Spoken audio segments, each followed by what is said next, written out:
আসসালামু আলাইকুম, সবাইকে স্বাগত জানাচ্ছি আমার দেশ টপ নিউজে। সঙ্গে আছি তাহমিনা তাসির। শুরুতেই জানিয়ে দিচ্ছি সংবাদ শিরোনাম। ঢাকাবাসীর মাথা পিছু আয় 6,24,000 টাকা। বিমানবন্দরে অগ্নিকাণ্ড তদন্তে 4 দেশের বিশেষজ্ঞ আনা হচ্ছে, জানালেন স্বরাষ্ট্র উপদেষ্টা। আগামী সংসদে আওয়ামী লীগ জাতীয় পার্টির অস্তিত্ব থাকবে না। চট্টগ্রাম বন্দরের আরও 4 টার্মিনাল যাচ্ছে বিদেশিদের হাতে। সালমান শাহ হত্যার আসামিদের দেশ ত্যাগে নিষেধাজ্ঞা। এবার বিস্তারিত। দেশের মানুষের গড় মাথাপিছু আয় $2,820। তবে ঢাকায় বসবাসরতদের মাথাপিছু আয় $5,163, যা টাকার অঙ্কে 6,24,723 টাকা। Dhaka chamber of commerce and ইন্ডাস্ট্রির অর্থনৈতিক অবস্থার সূচকে এমন তথ্য উঠে এসেছে। শনিবার রাজধানীর মতিঝিলে নিজ কার্যালয়ে আয়োজিত এক অনুষ্ঠানে এই তথ্য তুলে ধরেন ব্যবসায়ীদের সংগঠনটি। জরিপে উঠে আসে জিডিপির 46% ঢাকার অবদান।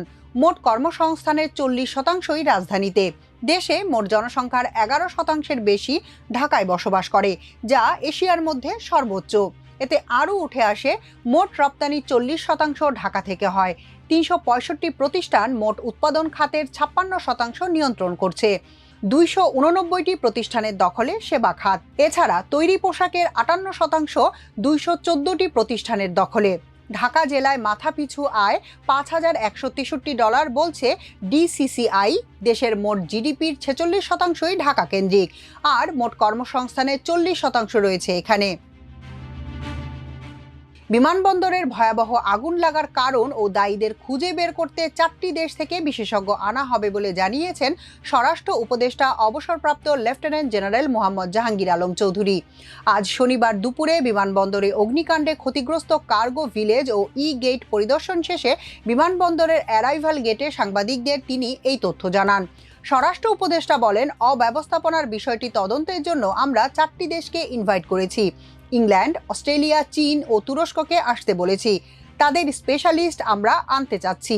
তারা তদন্ত করে কারণটা কি এবং কে দায়ী বের করবে। স্বরাষ্ট্র উপদেষ্টা বলেন, বিমানবন্দরের ভেতরে 4টি ইউনিট আছে। 4টি ইউনিটই কাজ করছে। আমরা আশা করেছিলাম তাড়াতাড়ি কন্ট্রোলে আসবে। কন্ট্রোলে আসতে একটু সময় লাগছে, যেহেতু বিভিন্ন পারিপার্শ্বিক অবস্থা চিন্তা করতে হয়। যেহেতু দাহ্য পদার্থ খুব বেশি ছিল, অনেক সময় বাতাস থাকলে নেভাতে সময় লাগে। রাজনৈতিক দলগুলোকে গণতন্ত্রের পথে থাকার আহ্বান জানিয়ে জাতীয় নাগরিক পার্টি এনসিপির মুখ্য সমন্বয়ক নাসির উদ্দিন পাটোয়ারি বলেছেন, আসুন আমরা একসঙ্গে একটি নতুন রাষ্ট্র নির্মাণ করব। আগামী সংসদ গঠন করব, যে সংসদে আওয়ামী লীগ এবং জাতীয় পার্টির নামের অস্তিত্ব বাংলাদেশে থাকবে না। শনিবার রাজধানীর সেগুনবাগিচায় বিএমএ ভবনে সুফিবাদী প্ল্যাটফর্ম মাকাম আয়োজিত মাজার সংস্কৃতি, সহিংসতা, সংকট ও ভবিষ্যৎ ভাবনা শীর্ষক জাতীয় সংলাপে তিনি একথা বলেন। সংলাপে প্রধান অতিথি ছিলেন তথ্য ও সম্প্রচার উপদেষ্টা মাহফুজ আলম। বিএনপি সহ কয়েকটি দল জুলাই সনদের আইনি ভিত্তি দিতে বাধা দিচ্ছে অভিযোগ করে নাসির উদ্দিন পাটোয়ারি বলেন, জুলাই সনদের আইনি ভিত্তি দেওয়ার দাবি নিয়ে আজকে এনসিপির একটি প্রতিনিধি দল জাতীয় ঐকমত্য কমিশনে গিয়েছে। তাদের মূল দাবি জুলাই সনদের আইনি ভিত্তি প্রদান ও অধ্যাদেশ জারি করা। ছাত্র জনতার রক্তের উপর অন্তর্বর্তী সরকার গঠিত হয়েছে উল্লেখ করে একটু ঝুঁকি নিয়ে হলেও জুলাই সনদের অধ্যাদেশ এবং আইনি ভিত্তি সুন্দরভাবে জনগণের সামনে হাজির করার আহ্বান জানান তিনি। দলগুলোর উদ্দেশ্যে নাসির উদ্দিন পাটোয়ারি বলেন, আলোচনার ভিত্তিতে দ্রুত একটা সমাধান করে সুষ্ঠু নির্বাচনের মধ্য দিয়ে গণতান্ত্রিক উত্তরণের পথে তারা যেতে চান। তবে সনদ বাস্তবায়ন প্রক্রিয়ায় বাধা দিলে নির্বাচন ক্ষতিগ্রস্ত হবে, আর নির্বাচন ক্ষতিগ্রস্ত হলে বাংলাদেশ সংকটের জায়গায় যাবে। পতিত ফ্যাসিস্ট শেখ হাসিনার দোসর ও সহযোগীরা জুলাই সনদে যেন স্বাক্ষর না করে, সেজন্য মতামত গঠনের আহ্বান জানান তিনি। আলেম ওলামাদের মধ্যে রাজনীতি, অর্থনীতি ও ব্যবসার সঙ্গে যুক্তরা এক জায়গায় আসার চেষ্টা করছেন মন্তব্য করে নাসির উদ্দিন পাটোয়ারি বলেন, মাঠে মারামারি, ভাঙচুর বা এই ধরনের অসভ্য কাজগুলো বাংলাদেশে আর হবে না। এই ধরনের সামাজিক সমস্যা সমাধানের জন্য মাজার খানকা বিষয়ক একটি কমিশন গঠনের প্রস্তাবনার কথা বলেন তিনি। চট্টগ্রাম বন্দরে চালু থাকা নিউমোরিং টার্মিনাল সহ ভবিষ্যতে নতুন 3টি টার্মিনাল নির্মাণ ও সেগুলোর পরিচালনা বিদেশি কোম্পানির হাতে চলে যাচ্ছে, এমন তথ্য জানিয়েছেন চট্টগ্রাম বন্দরের সচিব মোহাম্মদ ওমর ফারুক। বিদেশি অপারেটর নিয়োগের প্রক্রিয়া এবং একই সঙ্গে ট্যারিফ বৃদ্ধির সিদ্ধান্তে যখন নানা আলোচনা চলছে, তখন এমন তথ্য জানালেন তিনি।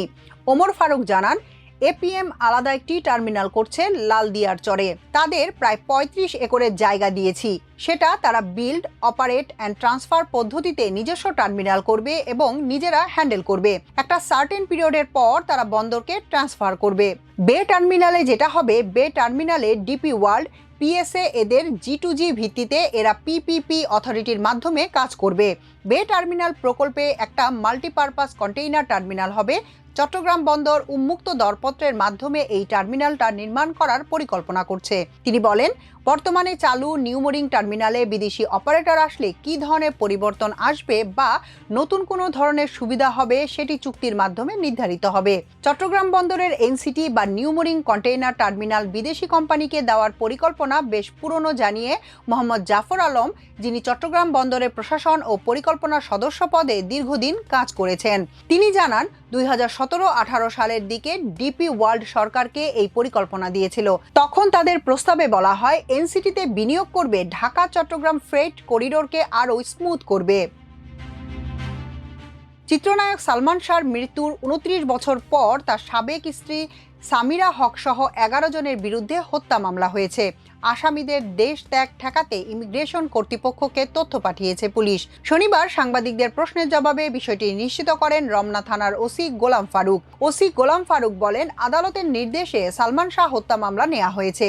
এতে 11 জনকে এজাহারভুক্ত আসামি এবং অজ্ঞাত আরও কয়েকজনকে আসামি করা হয়েছে। মামলা রুজুর পর তদন্ত কার্যক্রম শুরু হয়েছে। তিনি বলেন, মামলার 11 আসামির বিষয়ে খোঁজ নেওয়া হচ্ছে। তাদের মধ্যে কেউ কেউ দেশের বাইরে থাকতে পারেন। দেশে থাকা আসামিদের শনাক্তে তথ্য প্রযুক্তির সহায়তার মোবাইল ট্র্যাকিং সহ বিভিন্ন পদক্ষেপ নেওয়া হচ্ছে। আসামিরা যেন দেশ ত্যাগ করতে না পারেন সেজন্য তাদের নাম সহ তথ্য ইমিগ্রেশন কর্তৃপক্ষের কাছে পাঠানো হয়েছে। রমনা থানার ওসি গোলাম ফারুক বলেন, মামলার তদন্তে কোনো ধরনের চাপ নেই। শিগগিরই আসামিদের গ্রেফতার করে আইনের আওতায় আনা হবে। গত 21 অক্টোবর মধ্যরাতে রাজধানীর রমনা থানায় চিত্রনায়ক সালমান শাহর মৃত্যুর ঘটনায় হত্যা মামলা করা হয়। মামলার বাদী হলেন তার মামা আলমগীর কুমকুম। এজাহারে আসামি হিসেবে উল্লেখ করা হয়েছে সালমান শাহর স্ত্রী সামিরা হককে। এছাড়া ব্যবসায়ী আজিজ মোহাম্মদ ভাই, লতিফা হক লুসি, চলচ্চিত্রের খলনায়ক ডন সহ আরও কয়েকজনের নাম। মোট 11 জনকে এজাহারভুক্ত আসামি করা হয়েছে। পাশাপাশি অজ্ঞাতনামা কয়েকজনকেও আসামি হিসেবে উল্লেখ করা হয়েছে।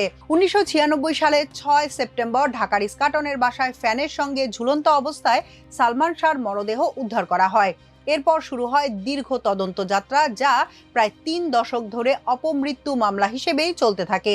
পরবর্তী সময় পুলিশ ব্যুরো অফ ইনভেস্টিগেশন তাদের চূড়ান্ত প্রতিবেদনে সালমান শাহ আত্মহত্যা করেছেন বলে মত দেয়। তবে সালমান শাহর মা নীলা চৌধুরী শুরু থেকেই ওই প্রতিবেদন মানতে অস্বীকৃতি জানান এবং দাবি করে আসেন তার ছেলেকে হত্যা করা হয়েছে। এখনকার মতো এ পর্যন্তই। সবাই ভালো থাকুন, সুস্থ থাকুন আমার দেশের সঙ্গে। চ্যানেলটি ভালো লাগলে সাবস্ক্রাইব করুন। আল্লাহ হাফেজ।